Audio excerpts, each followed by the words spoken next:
He's Jordy Nelson of the Packers. They had a win yesterday against the Texans. Next up will be the Seahawks. Jordy joins us now. What was it like playing in the snow? That for us to watch is great, but to play in it, is it any fun?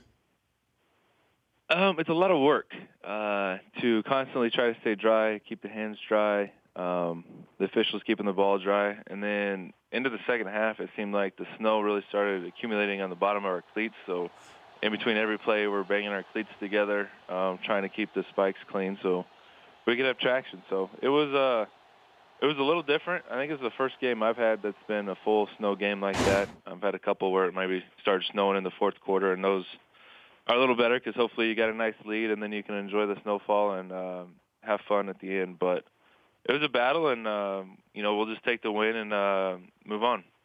But it looked like I'm watching the game with Rodney Harrison and Tony Dungy, and they thought the Texans did not have the right shoes, and the defensive back fell down trying to cover you when you had the touchdown. But is there any truth to that? Do you even know?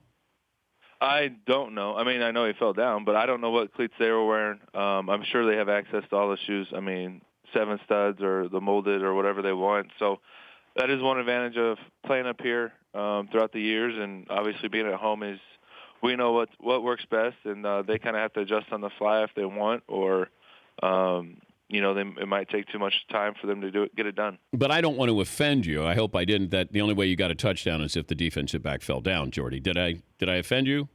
You didn't, and I'll take a touchdown every time. So it's not going to bother me. When you're looking at playing these games now and the importance of these games now, you guys have to be in playoff mode, I would imagine. What kind of feeling is it for these games that you can't afford any slip-up because the Lions keep winning? Absolutely.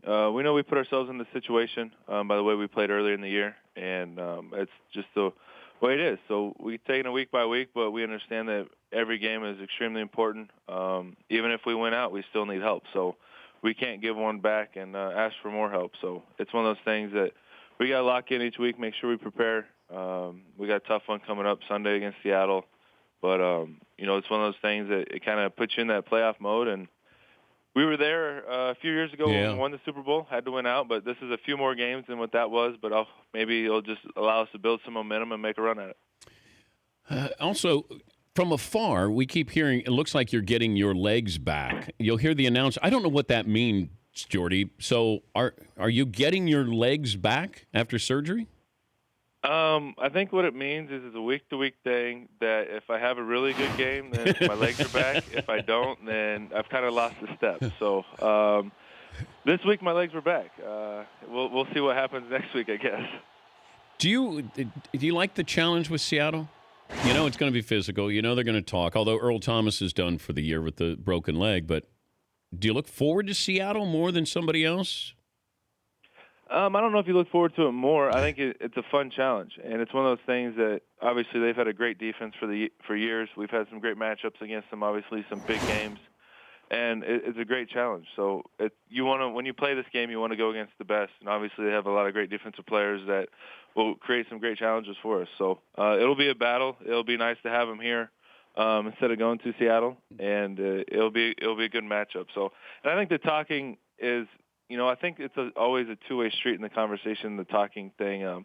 We played against Sherman before, and I think I got a lot of respect for him. I've met him a few times off the field through the NFLPA stuff, and it's one of those things, like if you play with respect towards one another, I think the game will be clean and very competitive. But obviously if I start talking, which I don't, it'll be a different thing. How do you know when Aaron Rodgers is mad at you? Well, sometimes by look. Some actions, but a lot of times if you screwed up, he'll be mad at you. But that's a great thing, to be honest with you. He holds us to a very high standard. I think it makes us as receivers and as an offense elevate our game to his level, which is extremely high. If it's in meeting rooms, the way he asks questions to make sure we're on the same page with him and start thinking the same way he does.